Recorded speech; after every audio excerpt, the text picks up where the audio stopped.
নমস্কার, আপনারা দেখছেন নিউজ আরসিবিএস। আপনাদের সঙ্গে আমি পায়েল। বিস্তারিত খবরে যাব তার আগে দেখে নেব আজকের হেডলাইন্স। গ্যাস সিলিন্ডার ফেটে মহিলার মৃত্যু, প্রাণে বাঁচলেন 3 মেয়ে।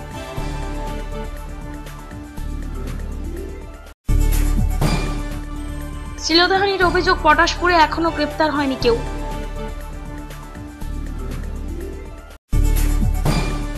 ময়নায় আমন্ত্রণমূলক ভলিবল টুর্নামেন্ট, উদ্যোগে আনন্দপুর হিডেন ট্যালেন্ট ক্লাব।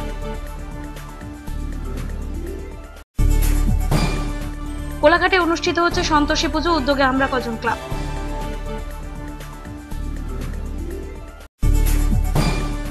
অনুষ্ঠিত হলো পশ্চিমবঙ্গ রাজ্য ব্রাহ্মণ ট্রাস্টের বার্ষিক সম্মেলন, উপস্থিত জলসম্পদ উন্নয়ন মন্ত্রী। গরমের দাবদাহে অতিষ্ঠ মানুষ, বেলা বাড়লেই ফাঁকা রাস্তাঘাট, সুযোগ পেলেই ডাবের জলে গলা ভেজাচ্ছেন মানুষ। 4 এপ্রিল ঝাড়গ্রামে আসছেন মুখ্যমন্ত্রী, অনুষ্ঠিত হলো হেলিকপ্টারের মহড়া।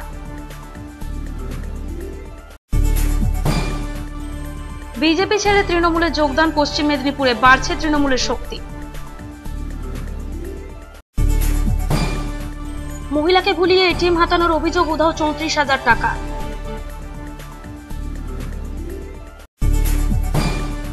সদ্যজাত শিশুর মৃতদেহ উদ্ধারকে ঘিরে চাঞ্চল্য, তদন্তে পুলিশ।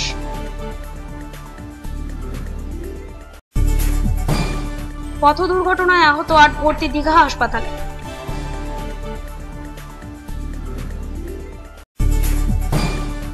জেলায় প্রথম ধান চাষের জমিতেই নানা সবজি চাষ, খুশি কৃষকেরা।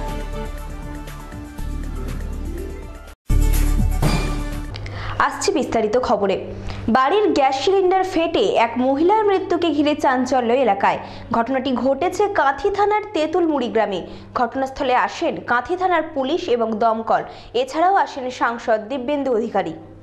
বাড়িতে গ্যাস সিলিন্ডার ফেটে মৃত্যু হলো এক মহিলার। জানা গেছে ওই মহিলার নাম পরিবালা কর, বয়স আনুমানিক 40।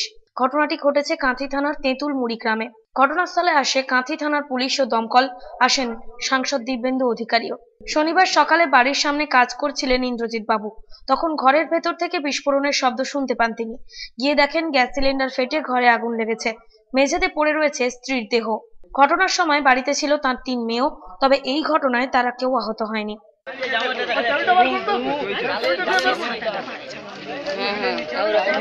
কোথায় কোথায় আরে সরে যান না, আপনারা একটু সরে যান, একটু কাজ করতে দিন।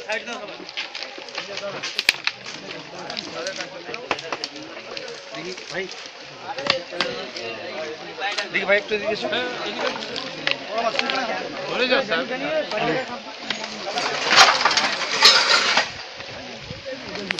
সরে যাও, তোমাদের লেগে যাবে, সরে যাও না।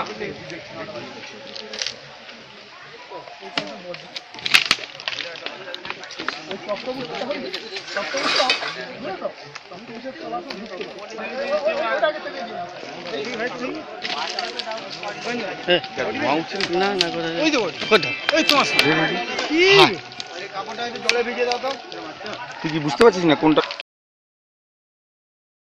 Bureau report, news RCBS. ফের শ্লীলতাহানির অভিযোগ বছর 40-এর এক ব্যক্তির বিরুদ্ধে। নির্যাতিতা মহিলা ঘটনার পরে অসুস্থ হয়ে পড়েন। পটাশপুরের ঘটনা। ওই মহিলা স্থানীয় একটি হাসপাতালে চিকিৎসাধীন। লিখিত অভিযোগ দায়ের করা হয়েছে পটাশপুর থানায়। পটাশপুরে এবার উঠল শ্লীলতাহানির অভিযোগ। জানা গিয়েছে অভিযোগকারিণী মহিলার বাড়ি পটাশপুর 2 নম্বর ব্লকের তুপকিবাড় অঞ্চলে। তার সেজ বোনের বাড়ি খড়াইয়ের কোটপাড়ে। সেখান থেকে গত 23শে মার্চ রাত 10টার সময় জলসা দেখে সেজ বোনের বাড়িতে ফিরে আসেন তিনি। অভিযোগ, ওই দিন রাতে ঘুমানোর পরে রাত 1টা নাগাদ বাড়িতে ঢুকে পড়ে শেখ সেলিমুর রহমান। আমি গিয়েছিলাম 21/3/2017-তে খড়াই কোটবার গিয়েছিলাম। ওখানে জলসা হচ্ছিল আমার মেজ বোনের বাড়ি। আমিও গিয়েছিলাম, আমার ছোট বোনও গিয়েছিল, আর তার স্বামীও গিয়েছিল, মাও গিয়েছিল, আমার ছেলেও গিয়েছিল, তাদের ছেলেও, আমার ছোট বোনের ছেলেও গিয়েছিল। দিয়ে আমি রাত 12টা পর্যন্ত জলসা শুনেছি। শুনে তারপরে আমার জাহানটা কীরকম করছে, আমি আমার মেজ বোনকে বলছি যে আমাকে একটা জায়গা দাও, আমি ঘুমিয়ে যাব, আর বসে থাকতে পারছি না। আমার বোন দিল, বলছে যে আমার মায়ের বিছানায় ঘুমিয়ে যাবি যা। আমি মায়ের বিছানায় ঘুমিয়ে গেছি। রাত 1টার সময় 22/3 2017-তে আমি ঘুমের মধ্যে আমি এই হাতটা ঝেড়ে দিয়েছি। ঝেড়ে দেওয়ার পরে আমার 2 হাত এইরকম করে মুখে চাপিয়ে রাখছে, নাক মুখ সব বন্ধ করে দিয়েছে, আমার নিঃশ্বাস বন্ধ হয়ে গেছে। অভিযুক্ত ব্যক্তির বাড়ি পটাশপুরের 2 নম্বর ব্লকে। ওই মহিলার শ্লীলতাহানি করা হয় বলে অভিযোগ। ঘটনার পর অসুস্থ হয়ে পড়েন মহিলা। স্থানীয় হাসপাতালে তাকে ভর্তি করা হয়।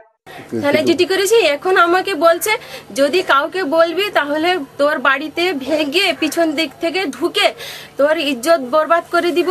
এদেশে যে ঘটনা হয় না আমি সেই ঘটনা করে তোকে দেখাবো। আমার 2টি ছেলে আছে, একটা ছেলে টাটায় থাকে হোস্টেলে পড়ে, তাকে লোক দিয়ে মার্ডার করবে, আর আমার ছোট ছেলেকেও মার্ডার করে দিবে, আমাকেও খুন করে দিবে। বলছে ধার বিলেট নিয়ে তোর শরীরটা নষ্ট করে দিব। 25শে মার্চে পটাশপুর থানায় লিখিত অভিযোগ দায়ের করা হয়। জানা গেছে এখনো পর্যন্ত কাউকে গ্রেপ্তার করেনি পুলিশ। না, আমরা যেটুকু শুনেছি যে ওটা উত্তর পারিবারিক ব্যাপার ছিল, তা নিয়ে অবশ্য ইচ্ছার বিরুদ্ধে যেহেতু উনি ক্লেম করছেন অবশ্যই সেটা শ্লীলতাহানি হবে, কিন্তু ওনার একদম রিলেশনশিপ যেটুকু জানি যে ওদের ফ্যামিলির মধ্যেইকার ব্যাপার, এবং আমরা অনেক পরে শুনেছি। তো যেটুকু শুনে পুলিশ তদন্ত করছে, তদন্ত সাপেক্ষে বেরিয়ে আসবে এটা সত্যিকারের চক্রান্ত না সত্যিকারের জিনিস, সেটা পুলিশই তদন্ত না হলে আমরা তো ব্যাপারটা বলতে পারছি না। তবে প্রশাসন কোয়ারি করছে যাতে সত্যিটা উদ্ঘাটন হোক। আমরাও বলেছি যে যেন ইনজাস্টিস কারোর প্রতি না হয়। Bureau report, news RCBS। ময়নাতে আয়োজন করা হয় একদিনের ডে নাইট আমন্ত্রণমূলক ভলিবল টুর্নামেন্ট। উদ্যোগে ময়নার আনন্দপুর হিডেন ট্যালেন্ট ক্লাব সাংস্কৃতিক অনুষ্ঠান এবং রক্তদান শিবিরেরও আয়োজন করা হয়। ময়না থানার আনন্দপুর হিডেন ট্যালেন্ট ক্লাবের উদ্যোগে শুক্রবার একদিনের ডে নাইট আমন্ত্রণমূলক ভলিবল টুর্নামেন্টের আয়োজন করা হয়। ময়না পূর্ণানন্দ বিদ্যাপীঠ স্কুল ময়দানে এই টুর্নামেন্টের আয়োজন করা হয়েছিল। সারা বছরে এই ক্লাবের উদ্যোগে সাংস্কৃতিক অনুষ্ঠান, রক্তদান সহ নানা ধরনের অনুষ্ঠান অনুষ্ঠিত হয়। আমরা হিডেন ট্যালেন্ট ক্লাবের পক্ষ থেকে বলছি, আমরা ক্লাবের থেকে প্রত্যেক বছর সাংস্কৃতিক অনুষ্ঠান, ব্লাড ডোনেশন শিবির এসব করে থাকি। এই বছরই আমাদের নতুন সংযোজন ভলিবল টুর্নামেন্ট। ময়নার বুকে অনেক ভলিবল হয়, কিন্তু ময়নার প্রপার জায়গাতে ভলিবলটা পিছিয়ে পড়েছিল, তাই আমরা ভলিটাকে তুলে ধরার জন্য ময়নাতে এই মাঠে ফুটবল হয়েছে, ক্রিকেট হয়েছে, ময়না পাবলিক দেখেছে, কিন্তু সেই জায়গায় ভলিটাকে তুলে ধরার জন্য ভলিটা করেছি। এই সর্বপ্রথম এখানে আমাদের এমএলএ সাহেব, ময়না থানার ওসি, ময়না পঞ্চায়েত সমিতির সভাপতি এবং লোকাল ক্লাব এবং লোকাল ব্যক্তিত্ব, ব্যবসায়ী বিভিন্ন সবাই আমাদেরকে ওতপ্রোতভাবে সহযোগিতা করেছে। এবং এই টুর্নামেন্টটার প্রথমেই আমরা একটা ফ্রেন্ডলি ম্যাচ করেছি, যার সম্পূর্ণ উদ্যোগ আমাদের ময়না থানার ওসি। উনি আমাকে বলেছিলেন যে পুলিশ পাবলিকের মধ্যে আমাদের একটা রিলেশন তৈরি করতে হবে, তাই আমরা ময়না ভলি একাডেমি ভার্সাস ময়না থানা আমরা একটা ভলি ফ্রেন্ডলি ম্যাচ করেছি, এবং এটাও আমাদের পাবলিককে সাড়া জাগানোর জন্য এবং ভলিটাকে তুলে ধরার জন্য আমরা এই ভলি টুর্নামেন্টটা শুরু হয়েছে। এটা প্রথম বছর, ভুল ত্রুটি থাকতে পারে, পরের বছর আরও ভালো খেলা দেওয়ার চেষ্টা করব।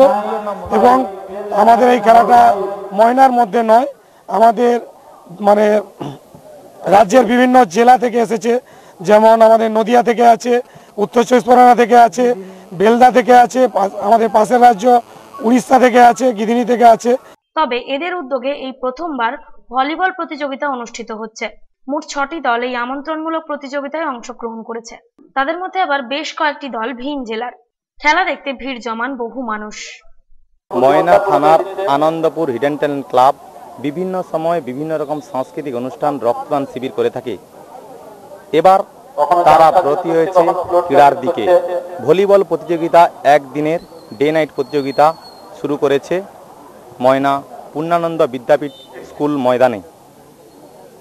গ্রীষ্মের প্রচণ্ড দাবদাহে যখন মাঠ অস্থির হয়ে পড়েছে, তখন সন্ধ্যাবেলা একটু নিরিবিলির আশ্বাস খুঁজতে এই গ্রাউন্ডে খেলা দেখার জন্য ভিড় জমিয়েছে ময়নাবাসী। ক্যামেরায় যাদব বেরার সঙ্গে Asit Bera, report RCBS news. কোলাঘাটে অনুষ্ঠিত হচ্ছে সন্তোষী পুজো। উদ্যোগে কোলাঘাটের পয়া গ্রামের আমরা কজন ক্লাব। এই পুজো এবছর 23তম বর্ষে পদার্পণ করল। পুজো উপলক্ষে চলে নানাবিধ সাংস্কৃতিক অনুষ্ঠান। কোলাঘাটে অনুষ্ঠিত হচ্ছে সন্তোষী পুজো। উদ্যোগে রয়েছে কোলাঘাটের পয়াগের আমরা কজন ক্লাব। এটি তাদের 23 বছরের উদ্যোগ। প্রতি বছরও পুজো উপলক্ষে রয়েছে নানাবিধ সাংস্কৃতিক অনুষ্ঠান।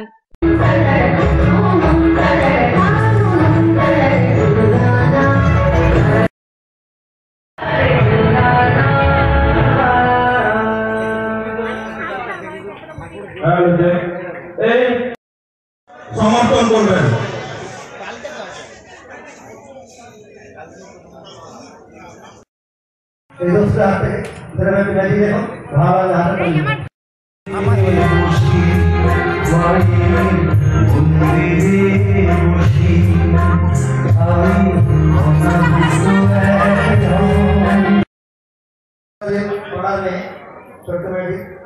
ম্যাজিক, নাচ, গান, আবৃত্তি, খেলাধুলা অনুষ্ঠিত হচ্ছে পুজো উপলক্ষে। রবিবার পর্যন্ত চলবে এই পুজো। প্রতিদিনই পুজো এবং সাংস্কৃতিক অনুষ্ঠান দেখতে ভিড় জমাচ্ছেন স্থানীয় বাসিন্দারা।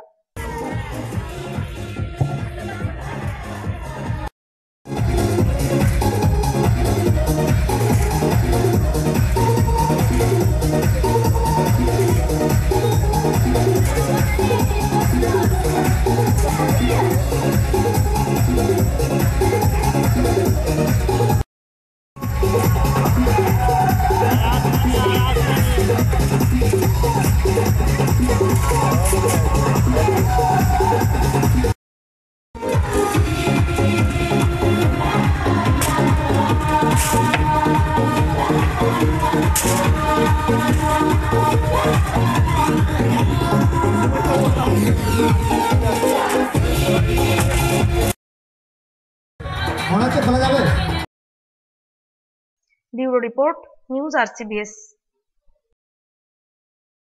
অনুষ্ঠিত হলো পশ্চিমবঙ্গ রাজ্য ব্রাহ্মণ ট্রাস্টের বার্ষিক সভা। শনিবার তমলুকের নিমতৌড়ি স্মৃতিসৌধের ময়দানে এই সভাটি অনুষ্ঠিত হয়। সংস্কৃত কলেজ প্রতিষ্ঠা, আই কার্ড এবং স্বাস্থ্য বীমা সহ একাধিক দাবি রয়েছে তাদের। সবাই উপস্থিত ছিলেন জলসম্পদ উন্নয়ন মন্ত্রী সৌমেন মহাপাত্র সহ বিশিষ্টজনেরা। পশ্চিমবঙ্গ রাজ্য ব্রাহ্মণ ট্রাস্টের বার্ষিক সভা অনুষ্ঠিত হলো। শনিবার তমলুকের নিমতৌড়ি স্মৃতিসৌধের ময়দানে সভাটির আয়োজন করা হয়েছিল। উপস্থিত ছিলেন রাজ্যের জলসম্পদ উন্নয়ন মন্ত্রী সৌমেন মহাপাত্র। সংস্থার রাজ্য নেতৃত্ব এদিনের অনুষ্ঠানে যোগ দেন। সংস্থা সূত্রে জানা গিয়েছে, ইতিমধ্যেই নিজেদের দাবি দাওয়া নিয়ে মুখ্যমন্ত্রীর দ্বারস্থ হয়েছিলেন তারা। মুখ্যমন্ত্রী মমতা বন্দ্যোপাধ্যায়ের নির্দেশেই জলসম্পদ উন্নয়ন মন্ত্রী বিষয়টি খতিয়ে দেখছেন। সংস্কৃত কলেজ প্রতিষ্ঠা, আই কার্ড, স্বাস্থ্য বীমা সহ একাধিক দাবি রয়েছে তাদের। এদিনের অনুষ্ঠানে সংস্থার কয়েকশো সদস্য উপস্থিত ছিলেন। ওরা একটা স্মারকলিপি দিয়েছে, ইতিমধ্যে দিদির সঙ্গে এদের আলোচনা হয়েছে। এরা এই বিদ্রোহীদের ভাতার ব্যাপার বলেছে, আর এই সাংস্কৃতিক কলেজ, সংস্কৃত কলেজ একটা হোক সেটা চাইছে।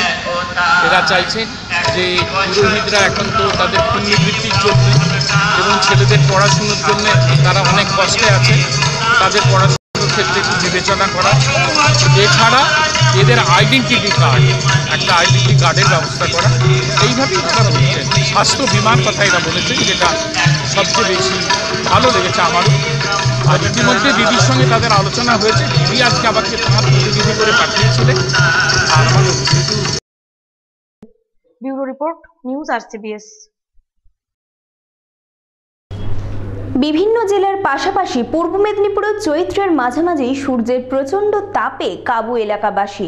খুব শীঘ্রই শুরু হতে চলেছে তাপপ্রবাহ, এমনটাই আশঙ্কা আবহাওয়া দপ্তরের। বেলা বাড়ার সাথে সাথে বাড়ছে তাপমাত্রা। কালবৈশাখীর জন্য এখন দিন গুনছে সাধারণ মানুষ। চৈত্রের মাঝ বরাবরই বাজার কাঁপাচ্ছে আগুনে হাওয়া। পূর্ব মেদিনীপুর জেলাতেও ছবিটা একই। এপ্রিলের শুরুতেই ভয়াবহ দাবদাহে নাজেহাল জেলাবাসী। এখনো লু বওয়া শুরু না হলেও ঘড়ির কাঁটা 9টা পেরোতে না পেরোতেই চড়চড়িয়ে বাড়ছে তাপমাত্রার পারদ।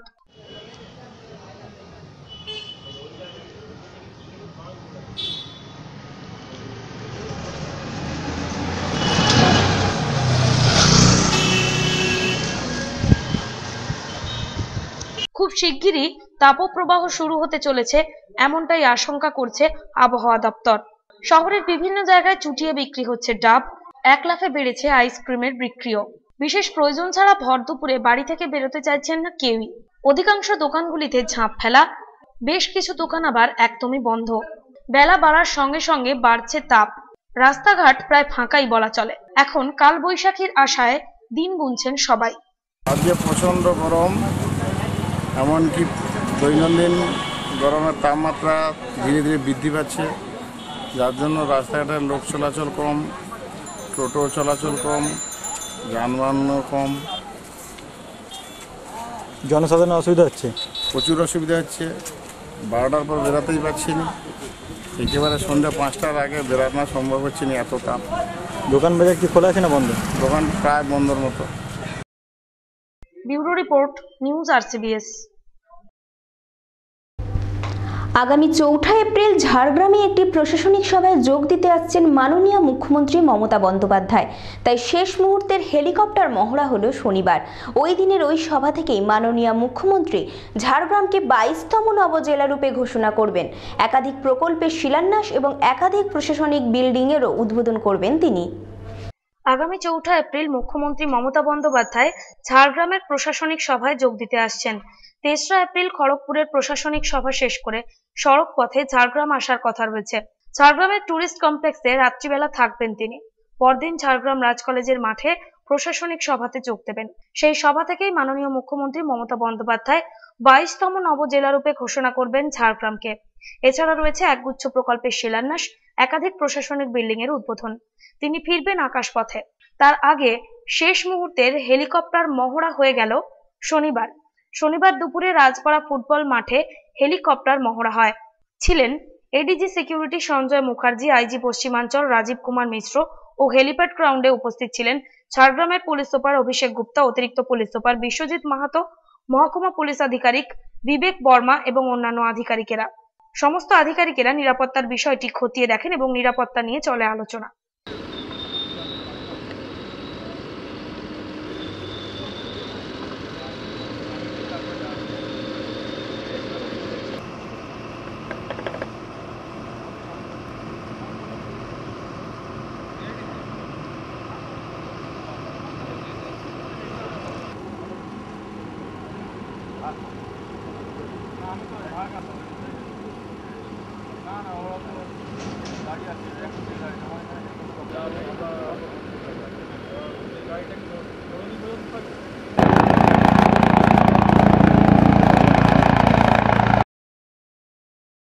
Bureau report, news RCBS। পশ্চিম মেদিনীপুরে বিজেপির রাজ্য সভাপতির জেলাতেই ভাঙন ধরালো তৃণমূল। চন্দ্রকোনা রোড এবং ক্ষীরপাই থেকে প্রায় 50 থেকে 70 জন বিজেপি নেতা কর্মী যোগ দেন তৃণমূলে। বিজেপির রাজ্য সভাপতির জেলাতেই ভাঙন ধরালো তৃণমূল। জেলার প্রায় 50 থেকে 70 জন বিজেপির নেতা কর্মী যোগ দিলেন তৃণমূলে। একদিকে যখন উত্তরপ্রদেশের নির্বাচনে ভালো ফল করার পর চতুর্দিকে বিজেপি উজ্জীবিত বলে দাবি করা হচ্ছে, তখনই পশ্চিম মেদিনীপুর জেলাতে বিজেপির ঘর ভেঙে নিজেদের শক্তি বৃদ্ধি করলো তৃণমূল। আজকে আমরা জেলা তৃণমূল কংগ্রেসের পক্ষ থেকে চন্দ্রকোনা রোডে তৃণমূল কংগ্রেসের ওই ব্লকের একটা বিশাল পদযাত্রা বের করেছিলাম সকালবেলা 10টায়। সেই পদযাত্রায় হাজার হাজার মানুষ অংশ নিয়েছিলেন। তাদের একটাই দাবি যে সারা বাংলায় এবং এই জেলায় যেভাবে সাম্প্রদায়িক সম্প্রীতি নষ্ট করার জন্য চেষ্টা নেওয়া হচ্ছে, সেই সাম্প্রদায়িক সম্প্রীতি আমাদের যে কোনো মূল্যে রক্ষা করতে হবে এবং সামাজিক সুস্থিতি যেভাবে বিনষ্ট করবার চেষ্টা হচ্ছে সেটা আমাদের রক্ষা করতে হবে। উন্নয়নের লক্ষ্যে মানুষের পক্ষে আজকের মিছিলটা হল। সেই মিছিল শেষে একটা সুন্দর জিনিস লক্ষ্য করা গেল। কিছুদিন ধরে বিজেপির রাজ্য সভাপতি ফলস ডায়লগ দিয়ে যাচ্ছিলেন, যেটা কি বলবো, অভ্যেস পেপার টাইগারদের, কাগজে বাঘদের, যে তৃণমূল নাকি ভাঙছে, বিশাল সংখ্যক তৃণমূল জয়েন করছে, এটা 2 মাস ধরে বলে যাচ্ছে। আর আজকে হঠাৎ চন্দ্রকোনা রোডে মিছিলের পর দেখা গেল এক ঝাঁক বিজেপির নেতা কর্মী তৃণমূল কংগ্রেসে যোগদান করলেন। তাদের বক্তব্য যে দিলীপ ঘোষের এই অসত্য কথার প্রতিবাদ হওয়া উচিত এবং কাজ না করে মমতা বন্দ্যোপাধ্যায়ের উন্নয়নকে যারা বিনষ্ট করতে যায় তাদের বিপক্ষে আমরা বিজেপি ছেড়ে তৃণমূলে যোগদান করলাম। জেলার চন্দ্রকোনা রোড ও ক্ষীরপাই থেকে প্রায় 50 থেকে 70 জন বিজেপি নেতা সমর্থক দল ছেড়ে তৃণমূলে যোগ দিলেন। জেলা সভাপতি অজিত মাইতি দল ছুটদের হাতে পতাকা তুলে দেন। আমরা এর আগে বহু বিজেপি রেগুলার বেসিসে জয়েন করেছেন। যদি বলেন আজকে সাংবাদিক বৈঠক কেন করলাম, না কালকে বিজেপির রাজ্য সভাপতি আবার একটা অসত্য কথা বলেছেন, তৃণমূলের লোক আসছে বিজেপিতে, তৃণমূলে ভাঙন হচ্ছে সারা রাজ্য জুড়ে, জেলা জুড়ে। তো সেইটা ফলস প্রমাণ করবার জন্য উনি 2 মাস ধরে বলছেন আসছে আসছে, আর আমরা এটা প্রমাণ করলাম এসে গেছে। আসছে নয়, এসে গেছে। দিলীপ বাবুর এটা বোঝা উচিত, আসছে আর এসে গেছে দুটোর মধ্যে পার্থক্যটা উনি এবারে অনুভব করুন। Bureau report, news RCBS। মহিলাকে ভুলিয়ে তার এটিএম নিয়ে টাকা হাতিয়ে নিল 2 যুবক। ঘটনাটি ঘটেছে মহিষাদলের এটিএমে। বিষয়টি স্থানীয় SBI শাখায় জানিয়েছেন ওই মহিলা। ব্যাংক কর্তৃপক্ষ বিষয়টি থানায় জানানোর জন্য বলেছেন ওই মহিলাকে ভুলিয়ে তার এটিএম নিয়ে টাকা হাতিয়ে নিল 2 যুবক। জানা গেছে মহিলার নাম মিনু গাওনা। ঘটনাটি ঘটেছে মহিষাদলের একটি এটিএমে। অভিযোগ, বৃহস্পতিবার তিনি মহিষাদলের SBI এর একটি এটিএম এর শাখায় টাকা তুলতে এসেছিলেন। এটিএম থেকে 6000 টাকা তোলার পর পেছনে দাঁড়িয়ে থাকা 2 যুবক মহিলার কার্ড চায়। অ্যাকাউন্টে এখন কত টাকা আছে তা দেখে বলবে বলে জানায় তারা। ইতিমধ্যে মিনুর পেছনে দাঁড়িয়ে থেকে পিন নম্বরও দেখে নিয়েছিল তারা। এরপর তার হাতে একটি এটিএম কার্ড ধরিয়ে দিয়ে পালিয়ে যায় 2 যুবক। কিছু সময় পরেই মোবাইলে মেসেজ আসে, মিনুর অ্যাকাউন্ট থেকে 10,000 টাকা করে 3 বার ও একবার 4000 টাকা তোলা হয়েছে। মোট 34,000 টাকা তুলে নেওয়া হয়েছে। মোবাইলে টাকা তোলার তথ্য পেয়ে চমকে যান ওই গৃহবধূ। বিষয়টি স্থানীয় ব্যাংকের শাখায় জানানো হয়। সকালে টাকা তুলতে এসেছিলাম এটিএমে। আমার বই 55,000 টাকা ছিল, 6,000 টাকা তুলি। তারপরে একজন বই কত টাকা আছে চেক করবে বলে এটিএমটা ছিনতাই করে নিয়ে পালিয়ে। আপনি এখন কি জানিয়েছেন ব্যাংক কর্তৃপক্ষকে? হ্যাঁ, জানিয়েছি। আচ্ছা, কি বলেছে ব্যাংক কর্তৃপক্ষ? থানায় ডায়েরি করতে বলছে।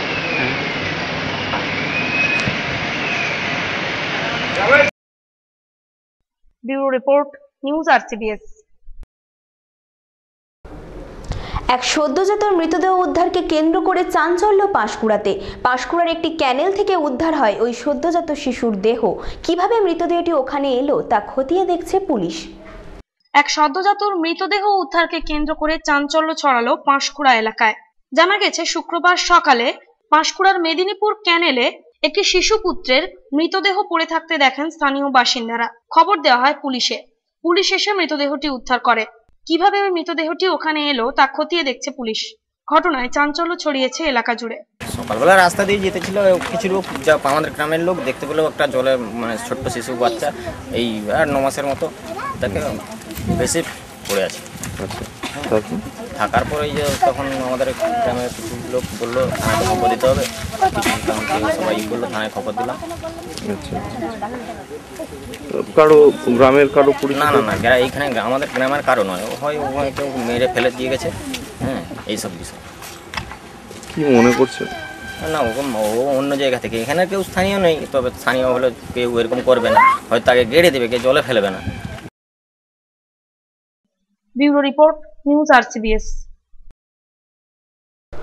পূর্ব মেদিনীপুর জেলার রামনগর থানার 116B জাতীয় সড়কে পথ দুর্ঘটনায় আহত 8 জন।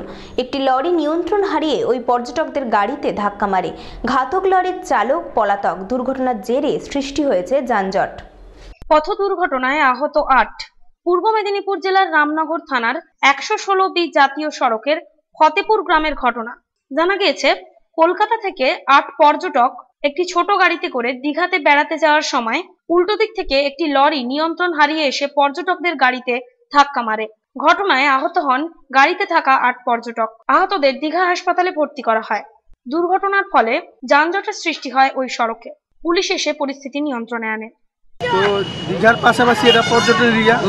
তো এখানে বিগত দিনগুলিতে এই ব্যস্ততম রাস্তায়, ঠিক আছে, কন্টিনিউ কিন্তু দুর্ঘটনা কিন্তু বৃদ্ধির হার বেড়েই চলেছে, বৃদ্ধি হচ্ছে, ঠিক আছে। তো এখানে দুধারে 2 পয়েন্টের স্কুল আছে, মাঝখানে এই টার্নিং বিপদ সংকুল এরিয়া। এখানে কোনো প্রশাসন কোনো কিছু ব্যবস্থা নিচ্ছে না। আজকে কি ঘটনাটা ঘটলো? ঠিক আছে। Bureau report, news RCBS। কৃষি সংক্রান্ত সমস্ত খবর দেখতে চোখ রাখুন কৃষি কথায়।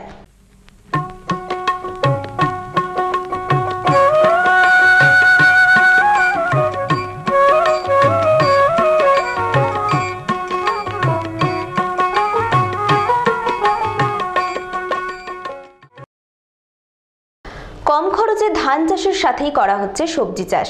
কৃষি দপ্তরের সহায়তায় এই চাষে বেশ উৎসাহী কৃষকেরাও। ধান চাষের জমিতে বস্তায় করে চাষ করা হচ্ছে সবজিও। এই চাষ করে রীতিমতো খুশি খেজুরের এক চাষি। আমরা গতানুগতিকভাবে ধান চাষের সাথে অভ্যস্ত। বর্তমানে উন্নত কৃষি ব্যবস্থায় বেশ কিছু চাষ পদ্ধতি চালু হয়েছে, যেমন এসআরআই পদ্ধতি, জিরো টিনের পদ্ধতি বা ড্রাম সিডারে ধান চাষ।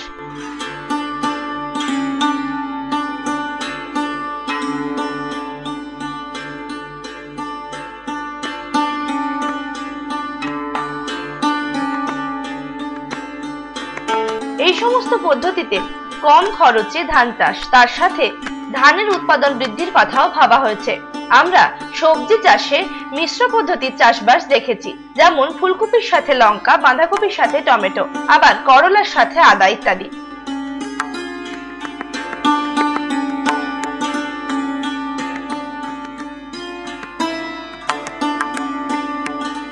কিন্তু ধান চাষের ক্ষেত্রে সবজি চাষ এমনটা খুব কমই নজরে আসে। পূর্ব মেদিনীপুর জেলার খেজুরি 1 নম্বর ব্লকের কামারদা গ্রামে প্রগতিশীল কৃষক কার্তিক কামিল্লা তার 1 বিঘা ধান জমিতে কৃষি দপ্তরের সহায়তায় বিভিন্ন সবজির চাষ শুরু করেছেন।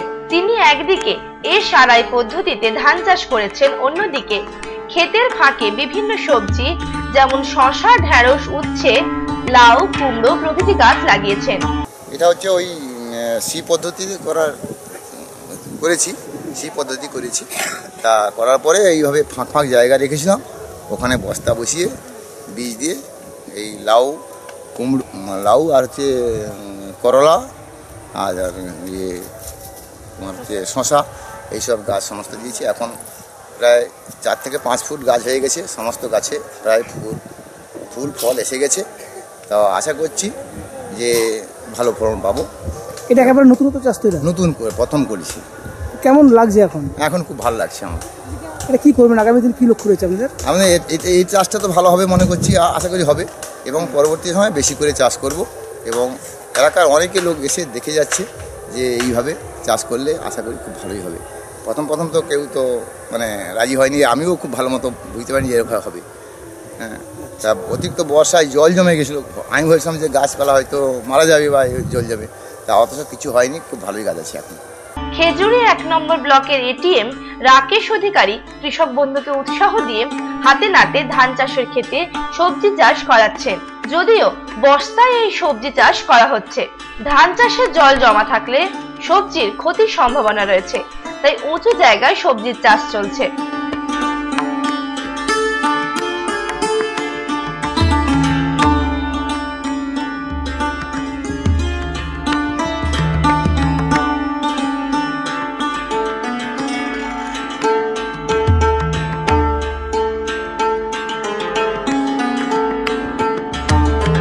ধান উঠে গেলে সেই ফাঁকা জায়গায় গাছগুলিকে লতানো আকারে নিচে রাখা হবে।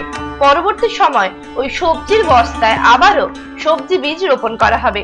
এর ফলে একদিকে ধান, আবার অন্যদিকে অতিরিক্ত হিসেবে মিলবে সবজিও। এই সকল চাষে কৃষকদের প্রথমে ভীতি থাকলেও এখন রীতিমতোই খুশি।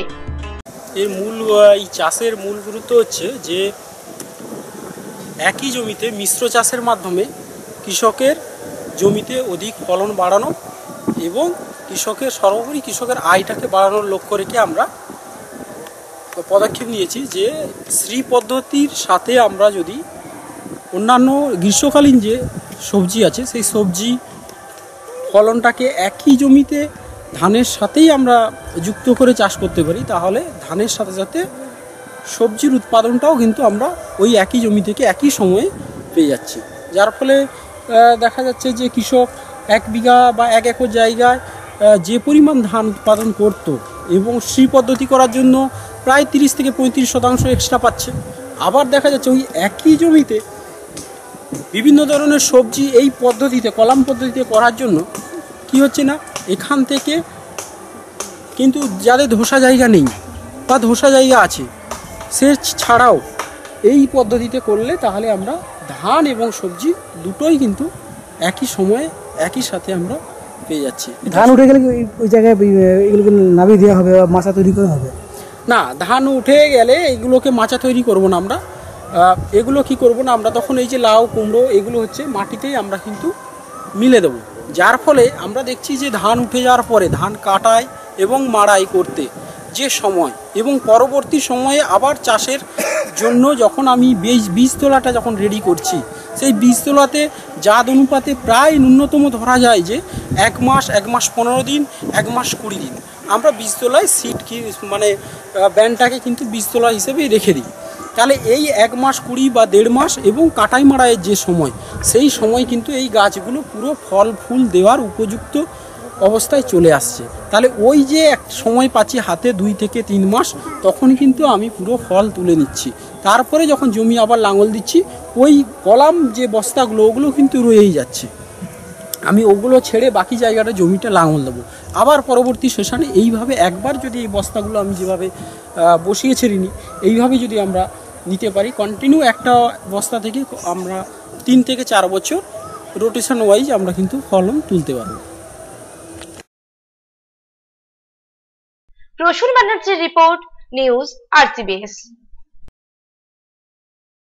নিউজ আরসিবিএস আজকের মতো এই পর্যন্তই। দেখা হবে আগামীকাল ঠিক এই সময়ে। নমস্কার।